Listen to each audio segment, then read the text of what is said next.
What is up, everybody? Oh yeah, it's time for some college basketball lines. Let's get it. Wendell Moore. Now here is Duke's number 2 scorer. Wendell Moore averages 14, 6, and 5, rounding up on his .5 stats. Here's the good thing though. He's shooting 51% from the field. I love that because that means he's making about half the shots he's taking.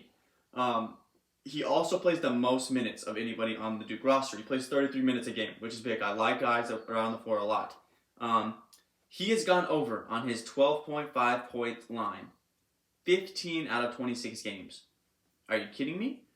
In their last matchup, he had 13, 2, and 4, so he also went over in their last matchup versus Florida State.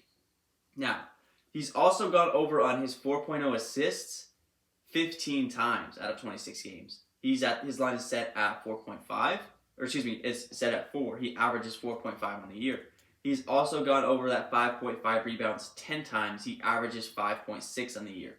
Now, when Paulo isn't scoring and Paulo's on the floor, it looks like Wendell Moore is the man. He's averaging 14 points per game. His line is set at 12.5. I've got to go over on Wendell Moore's 12.5 points. It's going to be my bet of the day for Wendell Moore. If he's shooting 51% from the field as a forward, that sounds like DeMar DeRozan type stuff right there. Not comparing him at all to DeMar DeRozan, but if you can shoot over 51% from the field and almost average 15 points per game, that's pretty good. I like that. I like his chances versus Florida State. A lot of attention obviously going to be on Paulo. So when he doesn't have the attention, it's going to be trying to be scoring. The guy that's going to try to score is Wendell Moore. Rhyming accidentally there. So I love his over 12.5 rebounds. My lock of the day. Alright, so if you do not know, Underdog also does college basketball. So I have been crunching numbers all morning, going over the games that Underdog has up for the college basketball games. Now, obviously I missed the early one. The earlier game is going to start here in a couple of minutes. It starts at 3 between Tennessee and Arkansas. I'm going to miss that one. A bummer because Arkansas I know has a pretty good kid. They have a pretty good team. But that's okay. This gave me more time to go over Duke and Florida State. So let's get into the Duke lines because there are no Florida State lines out right now, but let's get into the Duke lines. All right, for the Blue Devils, let's just go. I'm going to give you guys all the numbers on all the players they have up, every single player they have up. So let's go over Paulo Bonchero. Okay, so I'm going to butcher a lot of these guys' names because I haven't heard them and how they're pronounced.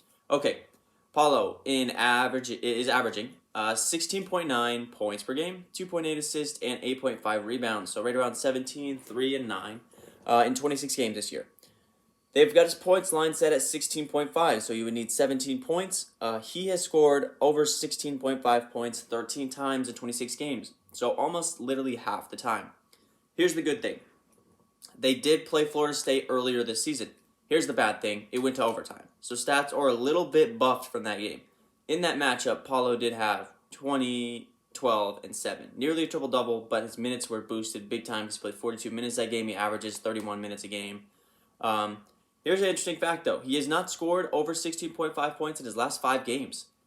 So, obviously, they lost in heartbreaking fashion last time in overtime in an upset. He hasn't scored over 16.5 his last 5 games. I'd have to think that he's going to have a good night tonight. So, his points line is my favorite one, over 16.5 points for Paulo.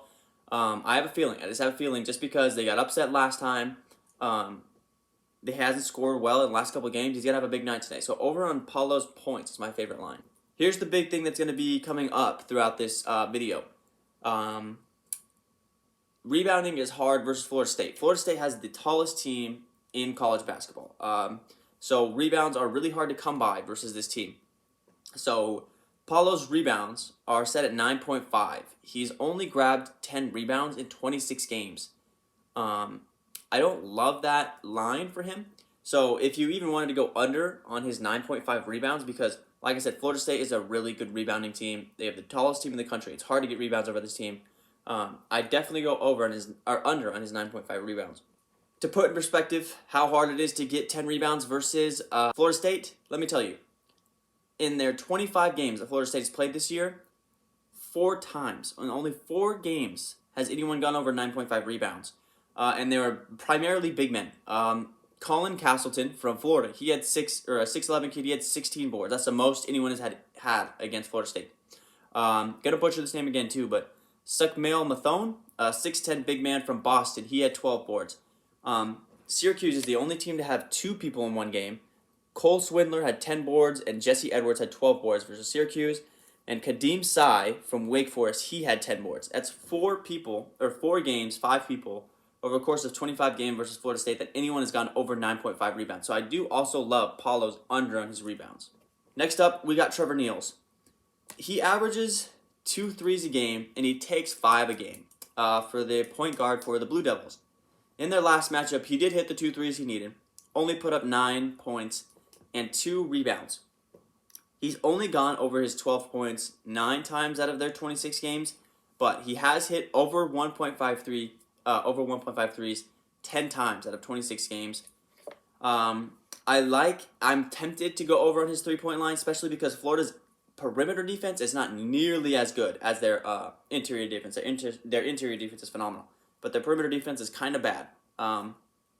Here's the thing. He's only averaging 4 rebounds a game, the point guard is. They have his line at 4.5 boards, and last time he played Florida State, he only managed to get 2 boards. It's going to be my favorite line for Trevor Niels. Under 4.5 rebounds versus the number 1, or against the tallest team in the country that just does not allow that many rebounds. Has to be my favorite line. Unless he gets a ball that just randomly rolls out to him, he's really not going to get that many rebounds. I got to go under on Trevor Niels' rebounds. Now, Mark Williams, the big man for the Duke Blue Devils, 7-footer. Here's the thing. When I brought up those rebounding numbers versus Florida, the only guys that have managed to get over that 10 rebound span is big men over that 6'11", 6'10", 7-foot range for those big guys. Mark Williams averages 7 rebounds a game, 6.8. Here's the funny part. Here's the funny thing. Well, for starters, let's say he only plays 22 minutes a game. Don't love that, but that's majority of the time. That's just how centers roll. He does shoot over 71% from the field. In their last matchup, he had 7 boards and 15 points in 34 minutes, so a lot more minutes than he normally gets. They have him set at 7.0 rebounds. Okay? Let's put this into perspective. In 26 games this year, he's gone over 7.0 rebounds, so he's grabbed 8 times. But in 6 of those games, he's also grabbed 7 exactly. So a combined 14 times out of 26 games, he's gone over 7 rebounds or pushed on 7 rebounds. Now, he's averaging, or his line is for points is set at 11.5. He's gone over 11.5 points 12 times, and in 12 times out of 26 games. And in their last matchup, he did manage to get 15 points. Now, I'm going to tell you why, but over 7.5 rebounds is my favorite line for Mark Williams. Obviously, somebody has to be able to get rebounds.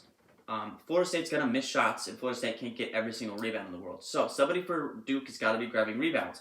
I have a feeling it's going to be Mark, because the only any type of success against Florida State in rebounding has been big guys. Mark Williams is a big dude.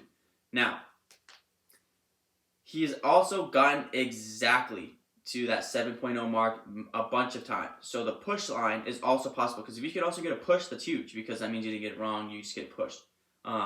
Somebody's got to get the rebounds versus Florida State, and I have a feeling it could be Mark Williams.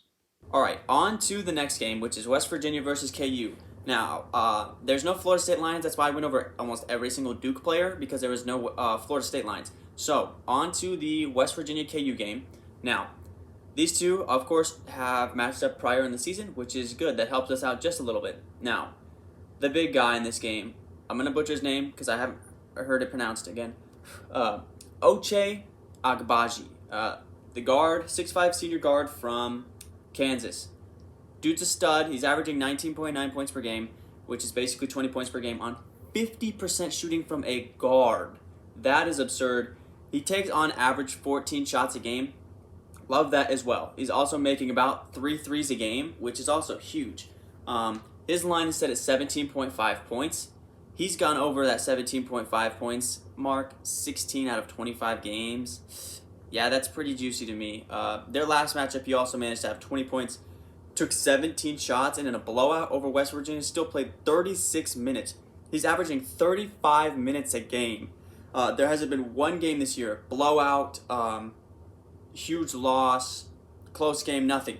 He's played every single game at least 30 minutes, has not played under 30 minutes one of those games. So he's going to be on the floor. He's going to take a lot of shots. He's going to get a lot of buckets. I have to love Ochai Agabji's over 17.5 points.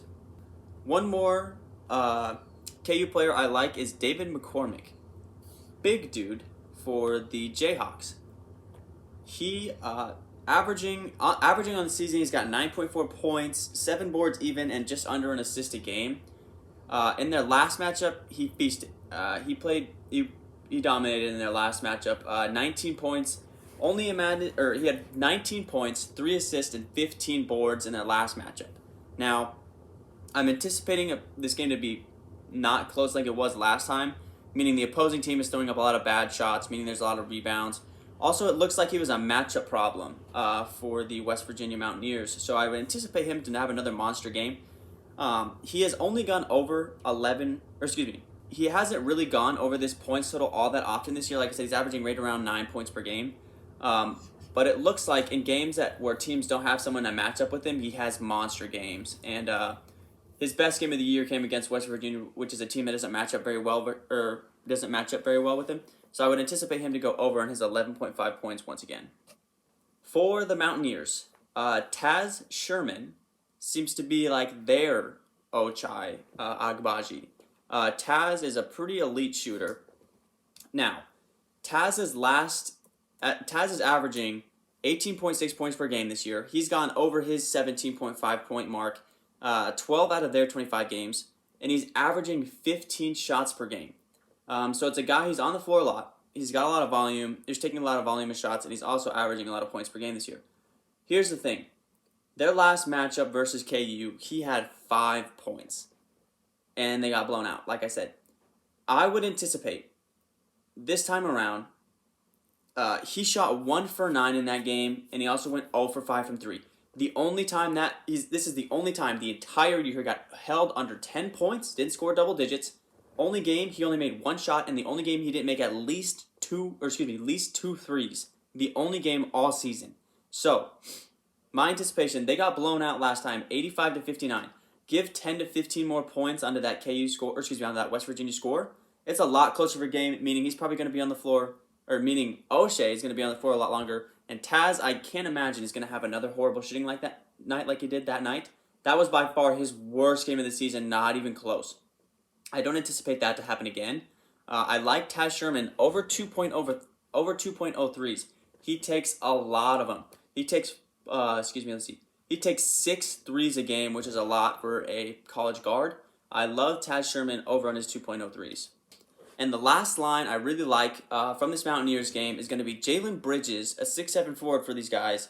He's averaging 5.2 rebounds a game this year. He's only gotten to that rebound total 11 out of 25 games. Only plays right around 27 minutes per game.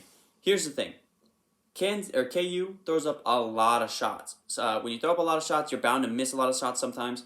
In their last matchup, he had 11 rebounds. It was his best game of the year. And I'm anticipating the reason why he had so many rebounds in that game is because Kansas throws up a lot of shots, which means you're going to miss sometimes, and there's going to be a lot of rebounds for the grabbings. And Jalen Bridges is a pretty athletic kid, gets a lot of rebounds when there's a lot of missed chances, and so I like Jalen Bridges over on his 5.5 rebounds. All right, guys, your guys' favorite part of the video, my top 5 favorite picks from today. Now, obviously, my number 1 pick of the day has to be my lock of the day, which is over on Wendell Moore's 12.5 points. That's my favorite lock of the day. Number 2 is going to be under on Trevor Keels, not Niels, 4.5 rebounds. Don't think he's going to have any chances to get rebounds unless they just magically roll to him. Number 3 is Ochai Agabji's 17.5 points, one of the nation's best scorers. Absolute bucket getter, takes a lot of shots on the floor, a lot. I don't know why you wouldn't go over on this guy's 17.5 points. Coming in at number 4, Taz Sherman's threes. Dude had the worst game of his career last time out. I don't anticipate him to do the same thing. I'm sure that's in the back of his mind, and he's gonna want to go out there and just perform and show out and put up buckets. And at number 5, to round out our list, I'm gonna go with Jalen Bridges. Like I said, KU throws up a lot of shots. He's not on the floor all that often, but he's a super athletic kid. Gets his fair amount of rebounds when the chances are there. So I like Jalen Bridges over on his 5.5 rebounds. Let's get it. All right, guys, that's gonna be the end of today's video. So sorry for the super late post. I was having some serious problems with my Wi-Fi and some serious problems with my editing. My videos were getting all messed up and halfway cut out. Sorry about that. But here's my first ever college basketball player props video. Take it with a grain of salt if you guys want to. It's my first time ever really doing it. I know anything can really happen in college basketball. Try to do as much research as I can for this, just like I do for normally every other pick I normally do. So take it with a grain of salt if you guys want to roll with it. If you guys don't, it's up to you. You guys can kind of see if it does well tomorrow and come back and look. But I'll catch you guys next time. Peace.